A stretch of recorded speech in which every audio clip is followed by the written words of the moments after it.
जय Hind. Welcome to my YouTube channel JCC official. तो बाबू आज हम क्लास ट्वेल्थ, ठीक, क्लास ट्वेल्थ जो है ये क्लास ट्वेल्थ का हिंदी क्या है, हिंदी है बाबू, ठीक ना।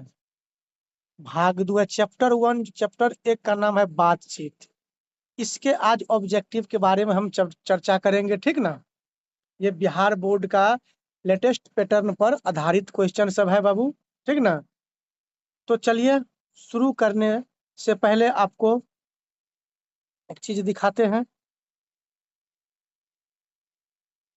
वो चीज ये रहा। चलिए एक ही बार आ गए हैं अंतिम स्लाइड पर, ठीक ना। इसमें ये दिया गया है बाबू आपको कि जिसमें कहा गया है कि बाल कृष्ण भट्ट द्वारा लिखित रचनाएं कौन कौन सी है। जैसे उनका उपन्यास जो है, रहस्य कथा है, नूतन ब्रह्मचारी है, 100 अजान एक सुजान है, गुप्त गौरी है, रसातल की यात्रा है, उचित दक्षिणा है, दक्षिणा होगा, हमारी घड़ी होगा, सद्भाव का अभाव होगा। ये सब क्या है, उनका उपन्यास है, ठीक ना। इसी में आपको बहुत सारे शिक्षक ऐसे करेंगे जो बताएंगे कि जो नूतन ब्रह्मचारी के लेखक कौन है, ठीक ना, किस पाठ की विधा है, तो उपन्यास है। इस प्रकार के हम सबको एक में ही समायोजन कर दिए हैं, ठीक। अब आइए देखते हैं दूसरा वाला। दूसरा जो है ये नाटक है। दूसरा पाठ क्या है, नाटक है। नाटक क्या है, पद्मावती है, किरातार्जुनीय है, वेणी संहार है, शिशुपाल वध है, नल दमयंती या दमयंती स्वयंवर है, शिक्षादान है, चंद्रसेन है, सीता वनवास, पतित पंचम, मेघनाथ वध, कट्टर सुम की एक नकल, बृहन लल्ला, इंग्लैंड स्वरी है, और भारत जर्मनी, भारत की जननी, भारतवर्ष की कली, दो सूरदेशी, एक रोगी और एक वैद्य, रेल का विकट खेल, बाल विवाह। ये सब इनके द्वारा लिखे गए नाटक है। किनके द्वारा, बालकृष्ण भट्ट जी के द्वारा।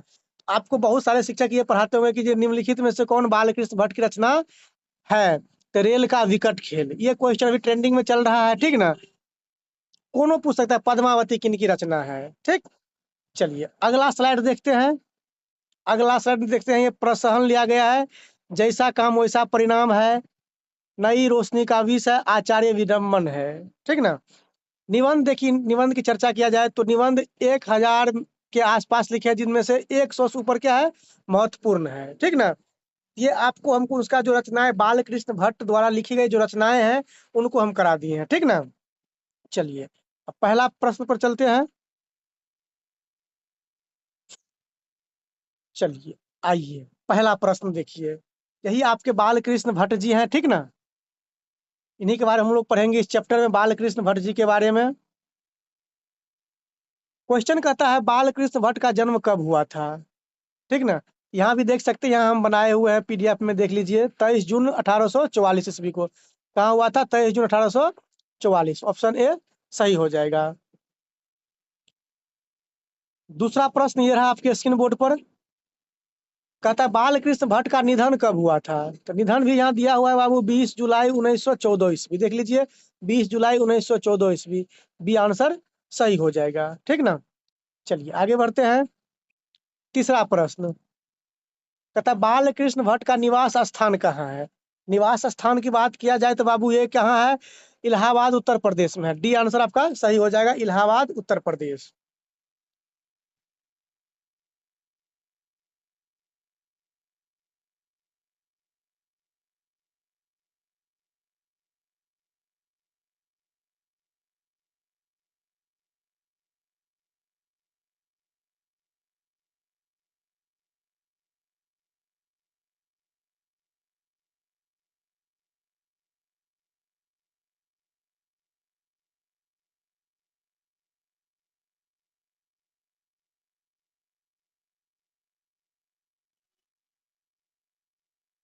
चलिए चौथा प्रश्न देखिए बाबू। चौथा प्रश्न कहता है बाल कृष्ण भट्ट के पिता के नाम क्या थे। बाल कृष्ण भट्ट के पिता है, माता का नाम, माता के नाम क्या थे, सॉरी। ऑप्शन ए है पार्वती देवी, ऑप्शन बी है गौरी देवी, ऑप्शन सी है लक्ष्मी देवी, ऑप्शन डी है भवानी देवी। जल्दी से बताइए इसका सही आंसर क्या होने वाला है। तो सही आंसर इसका ऑप्शन ए हो जाएगा, पार्वती देवी थे बाबू। इनके पिता का नाम बेनी प्रसाद भट्ट थे, ठीक ना। चलिए, पांचवा प्रश्न वही आ गया है, बालकृष्ण भट्ट के पिता के नाम क्या थे? बालकृष्ण भट्ट के पिता के नाम बेनी प्रसाद भट्ट थे, ठीक ना?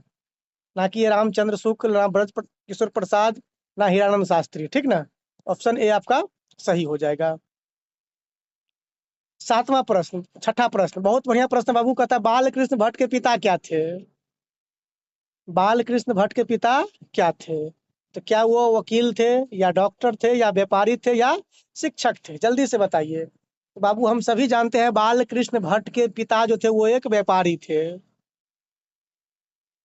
सातवां प्रश्न ये रहा आपके स्क्रीन बोर्ड पर, कहता बालकृष्ण भट्ट ने वेदों की, देख ली बाबू, वेदों की, बालकृष्ण भट्ट ने वेदों की युक्तिपूर्ण समीक्षा कब की है? ठीक है ना? आपका ऑप्शन ए है 1877 में, 1885 में, 1881 में, या 1886 में। जल्दी से बताइए इसका सही आंसर क्या होने वाला है। यानी बालकृष्ण भट्ट ने वेदों की युक्तिपूर्ण समीक्षा कब किए थे? जल्दी बताइए। तो इसका सही आंसर ऑप्शन सी हो जाएगा, 1881 ईस्वी में। ठीक नहीं, इन्होंने वेदों की युक्तिपूर्ण समीक्षा की थी। ठीक, चलिए आगे बढ़ते हैं। आठवां प्रश्न है, कहता है बालकृष्ण भट्ट प्रयाग के मिशन स्कूल से कब एंट्रेंस की परीक्षा पास किए थे, यानी परीक्षा दिए थे? आपका ऑप्शन ए है 1844 ईस्वी में, ऑप्शन बी है 1914 ईस्वी में, ऑप्शन सी है 1867 ईस्वी में, ऑप्शन डी 1869 ईस्वी में। जल्दी से बताइए इसका सही आंसर क्या होगा। चलिए, तो इसका सही आंसर ऑप्शन सी हो जाएगा, 1867 ईस्वी में बालकृष्ण भट्ट ने प्रयाग के मिशन स्कूल से इंट्रेंस की परीक्षा पास किए थे, दिए थे। चलिए, नवा प्रश्न, बहुत बढ़िया प्रश्न है, कहता है संयोगिता स्वयंवर किन की रचना है? याद कीजिए, सबसे पहला स्लाइड में हमने क्या पढ़ाए थे, ये सब पढ़ा दिए थे कि जो बालकृष्ण भट्ट द्वारा जो रचनाएं हैं उनके बारे में पढ़ा दिए थे। ये संयोगिता स्वयंवर किन की रचना है? जल्दी बताइए बाबू। आपका ऑप्शन है बालकृष्ण भट्ट, ऑप्शन बी है जयप्रकाश नारायण, ऑप्शन सी है श्री लाल दास निवास, ऑप्शन डी है चंद्रधर शर्मा गुलेरी। जल्दी बताइए। चलिए, इसका सही आंसर ऑप्शन सी हो जाएगा, श्री निवास दास जी के हैं संयोगिता स्वयंवर, ठीक ना? चलिए आगे बढ़ते हैं। 10वां प्रश्न, कहता है भट्ट निबंधमाला कितने खंडों में प्रकाशित है? तो बाबू ये 2 खंडों में प्रकाशित है, ऑप्शन ए सही हो जाएगा। आइए 11 नंबर प्रश्न पर, क्वेश्चन कर रहा है बालकृष्ण भट्ट ने किस पत्रिका का संपादन किया था? आपका ऑप्शन ए है हिंदी शब्दकोश का, ऑप्शन बी है हिंदी प्रदीप का, ऑप्शन सी है संयोगिता स्वयंवर का, ऑप्शन डी है उपरोक्त सभी का। जल्दी से बताइए इसका आंसर सही क्या होने वाला है। तो हम सभी जानते हैं बाबू, ऑप्शन बी इसका सही आंसर हो जाएगा, हिंदी प्रदीप नामक पत्रिका था, उनको संपादन किया था, और ये मासिक पत्रिका थी, ठीक ना? चलिए 12 नंबर प्रश्न कहता है हिंदी प्रदीप नामक पत्रिका है, दैनिक है, या साप्ताहिक है, या मासिक है, या वार्षिक है? तो अब ये बताए हैं ये पत्रिका कैसा है, मासिक पत्रिका है हिंदी प्रदीप। 13 नंबर प्रश्न ये रहा आपके स्क्रीन बोर्ड पर, कहता है हिंदी प्रदीप नामक पत्रिका को बालकृष्ण भट्ट ने कब तक चलाते रहे? आपका ऑप्शन ए है 30 वर्षों तक, ऑप्शन बी है 31 वर्षों तक, ऑप्शन सी है 32 वर्षों तक, ऑप्शन डी है 33 वर्षों तक। जल्दी से बताइए। तो इसका सही आंसर बाबू हो जाएगा, ऑप्शन डी हो जाएगा, ठीक ना? ऑप्शन डी हो जाएगा सही, 33 वर्षों तक ये चलाते रहे ये हिंदी प्रदीप नामक मासिक पत्रिका को। चलिए आगे बढ़ते हैं। 14वां प्रश्न कहता है बालकृष्ण भट्ट किस युग के रचनाकार है? जल्दी बताइए, बालकृष्ण भट्ट किस युग के रचनाकार है?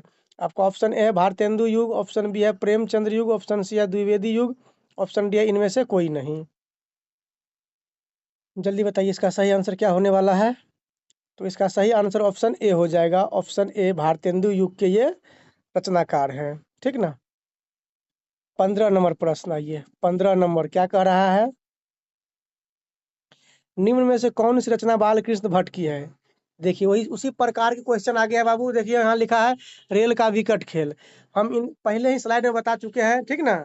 ये एक्स्ट्रा क्वेश्चन लिख चुके हैं इसमें, इसलिए हम इसको अभी करा देते हैं।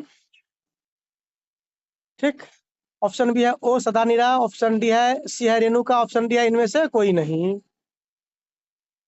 तो बाबू अभी आपको स्लाइड में, पहला स्लाइड में हम बताए थे कि रेल का जो विकट खेल है, ठीक ना, रेल का विकट खेल ये बालकृष्ण भट्ट की रचना है। ठीक, चलिए आगे बढ़ते हैं। 16 नंबर प्रश्न कहता है हिंदी के एडिशन निम्नलिखित में से किसे कहे जाते हैं? जल्दी बताइए, हिंदी के जो एडिशन है वो किसे कहे जाते हैं? आपका ऑप्शन ए है दिनकर जी के, ऑप्शन बी है जयप्रकाश नारायण के, ऑप्शन सी है चंद्रधर शर्मा गुलेरी के, ऑप्शन डी है बालकृष्ण भट्ट के। तो बाबू ऑप्शन डी फॉर देवसेना सही हो जाएगा। बालकृष्ण भट्ट को ही हिंदी के एडिशन कहा जाता है, ठीक ना। आइए 17 नंबर प्रश्न पर। कहता है बालकृष्ण भट्ट किस काल के रचनाकार हैं? भारतेंदु युग के रचनाकार थे, ठीक ना। भारतेंदु युग में किस काल के हैं? आपका ऑप्शन ए है आदिकाल, ऑप्शन बी है भक्ति काल, ऑप्शन सी है रीति काल, या ऑप्शन डी है आधुनिक काल। तो बाबू बालकृष्ण भट्ट जो है वो आधुनिक काल के रचनाकार हैं। किस काल के? आधुनिक काल के, ठीक ना। आपका डी ऑप्शन सही हो जाएगा। 18वां प्रश्न बहुत बढ़िया प्रश्न है। कहता है बोलने से मनुष्य के रूप का साक्षात्कार होता है, सही बात है। यह किसने कहा था? आपका ऑप्शन ए है बेन जॉनसन ने कहा था, ऑप्शन बी है मार्क जॉनसन ने, ऑप्शन सी नील जॉनसन ने, ऑप्शन डी लिन जॉनसन ने। तो ये तीनों तो नहीं है, ठीक ना। ऑप्शन ए सही हो जाएगा। वेन जॉनसन ने कहा था बाबू ये बात कि जो मनुष्य बोलता है उससे उसके रूप का साक्षात्कार होता है, ठीक ना। आइए 19वां प्रश्न को देखते हैं। 19वां प्रश्न कहता है मनुष्य की बातचीत का उत्तम तरीका क्या है? जल्दी बताइए, मनुष्य की बातचीत का उत्तम तरीका क्या है? आपका ऑप्शन ए है विद्वतापूर्ण बात करना, ऑप्शन बी है तर्कपूर्ण बात करना, ऑप्शन सी है भीड़ से बात करना, या ऑप्शन डी है अवाक होकर अपने से बातचीत करना। जल्दी बताइए इन चारों ऑप्शन में आपको सही कौन बुझा रहा है? तो कहिएगा सर जी हमको ऑप्शन डी सही बुझा रहा है, देवसेना की ओर हम लोग चलेंगे, अवाक होकर अपने से बातचीत करेंगे, वो सही बुझा रहा है। चलिए ऑप्शन बी 20 ऑप्शन बोलते हैं, सॉरी, क्वेश्चन नंबर 20 कहता है संवाद में सबसे महत्वपूर्ण क्या होता है? बहुत बढ़िया प्रश्न, ठीक ना। इसके बाद आपको बताना है कि आपको 20 नंबर में से कितना नंबर आया है, ये आपको बताना है कमेंट करके, ठीक ना। कहता है संवाद में सबसे महत्वपूर्ण क्या होता है? आपका ऑप्शन ए है तर्क होता है, ऑप्शन बी है जिज्ञासा है, ऑप्शन सी है आत्मीयता है, ऑप्शन डी है प्रवाहपूर्ण भाषा है, ठीक ना। तो बाबू संवाद में सबसे महत्वपूर्ण जो होता है ना वो आत्मीयता होता है। ऑप्शन सी आपका सही हो जाएगा। जल्दी से आप लोग कमेंट करके बताइए आपको 20 में से कितना नंबर सही हुआ है। आगे 45 प्रश्न इसमें लिए हैं, ठीक ना। यानी ए टू जेड, जैसे कि आप लोगों से हमने वादा किया था शुरुआत में कि 10वां वाले और इंटर वाले बच्चे को यूट्यूब पर हम फ्री पढ़ाएंगे, ठीक ना। इसलिए आप लोग चैनल को सब्सक्राइब कर लीजिएगा, ठीक ना। अपने दोस्तों के पास शेयर कर दीजिएगा। पूरे यूट्यूब पर आपको हम फ्री पढ़ाएंगे, ठीक ना। 10वां के इंटर का सब वीवीआई क्वेश्चन सब पढ़ाया जाएगा, ठीक। 21वां प्रश्न कहता है कौन सी रचना बालकृष्ण भट्ट की नहीं है? देखते हैं, ये सब एक्स्ट्रा क्वेश्चन हम ले लिए हैं, ठीक ना। आपका ऑप्शन ए है नूतन ब्रह्मचारी, ये तो है, ये है 100 अजान 1 सुजान, ये भी है सद्भाव का अभाव, ये भी है परीक्षा गुरु, ये नहीं है। और जो नहीं है वही आंसर आपका हो जाएगा, नहीं का निगेटिव का भाई निगेटिव, ठीक ना, ठीक ना। तो आपका ऑप्शन डी सही हो जाएगा, परीक्षा गुरु ये बालकृष्ण भट्ट की रचना नहीं है। 22वां प्रश्न कहता कौन सी रचना बालकृष्ण भट्ट द्वारा रचित नहीं है? फिर देखिए यहाँ निगेटिव वाला क्वेश्चन पूछ दिया है। पद्मावती तो है, ये है बाबू, वेनी संगारी भी है, मेघनाथ वधी भी है, ठीक ना। ये तीनों बालकृष्ण भट्ट का है, लेकिन जो मेघदूतम है ये कालिदास द्वारा लिखा गया। किसके द्वारा लिखा गया है? कालिदास जी लिखे हैं, कालिदास के द्वारा लिखा गया है, ठीक ना। मेघदूतम इसका सही आंसर हो जाएगा। 23 नंबर प्रश्न कहता बातचीत जो पाठ है ये गद्य की कौन सी विधा है? जल्दी बताइए। आपका ऑप्शन ए है कहानी, ऑप्शन बी है निबंध, ऑप्शन सी है उपन्यास, ऑप्शन डी है नाटक। चलिए इसका सही आंसर बी फॉर बाहुबली हो जाएगा, निबंध है। क्या है ये? निबंध है। और निबंध में भी कौन निबंध बोलेगा तो कहेगा ललित निबंध है, ठीक ना। 24 नंबर प्रश्न बहुत बढ़िया है।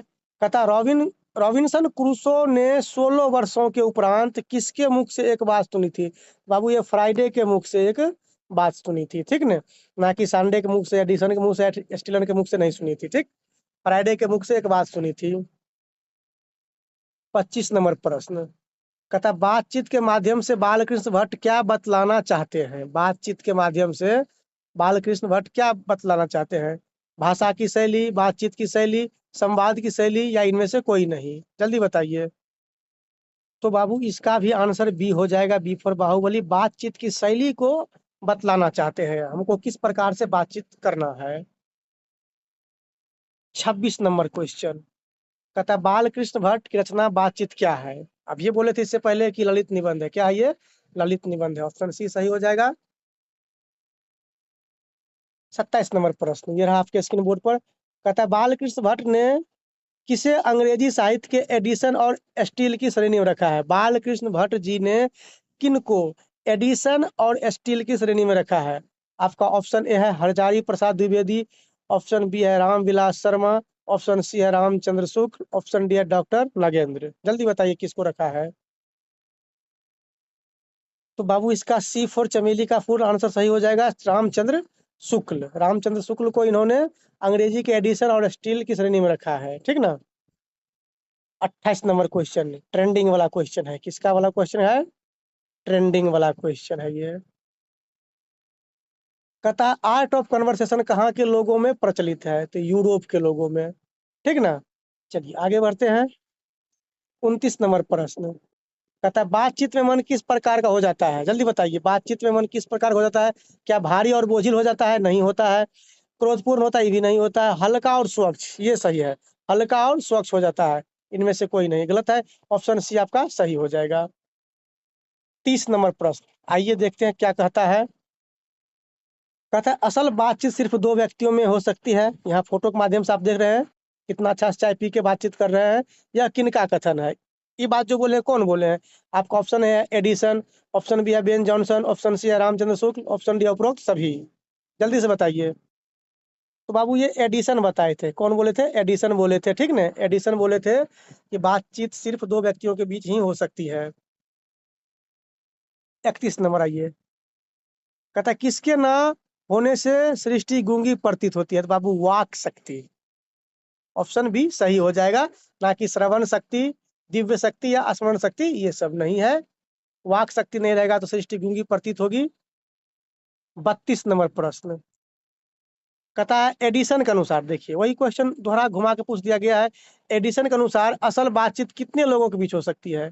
आप देख सकते हैं दोनों आदमी बैठ करके चाय पी रहे हैं, दो लोगों में हो सकती है। कितने लोगों में? दो लोगों में। 33 नंबर प्रश्न कहता है बातचीत के जरिए भाप बनकर क्या बाहर निकलता है। बाबू मवाद या धुआं बाहर निकलता है, ठीक ना।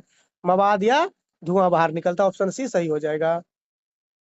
34 नंबर प्रश्न कहता है कितने लोगों की बातचीत को अनूठी में नग सी माना गया है। 34 नंबर प्रश्न कहता है कितने लोगों की बातचीत को अंगूठी में नग सी माना गया है, ठीक ना। आपका ऑप्शन ए है दो, ऑप्शन बी है तीन, ऑप्शन सी है चार, ऑप्शन डी है पांच। जल्दी बताइए। बाबू ये तीन लोगों की बातचीत, कितने लोगों की बातचीत? तीन लोगों। बी सही आंसर हो जाएगा ऑप्शन। 35 नंबर प्रश्न कहता है कितने लोगों की बातचीत में फॉर्मेलिटी आती है। बहुत बढ़िया प्रश्न है। आपका ऑप्शन ए है पांच, ऑप्शन बी है तीन, ऑप्शन सी है दो, ऑप्शन डी है चार। जल्दी से बताइए।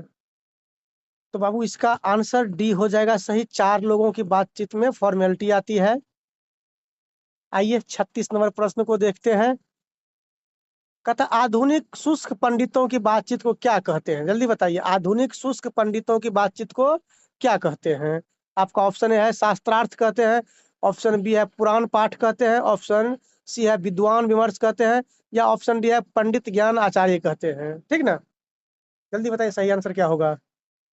तो इसका सही आंसर ऑप्शन ए हो जाएगा, ठीक ना, शास्त्रार्थ कहते हैं।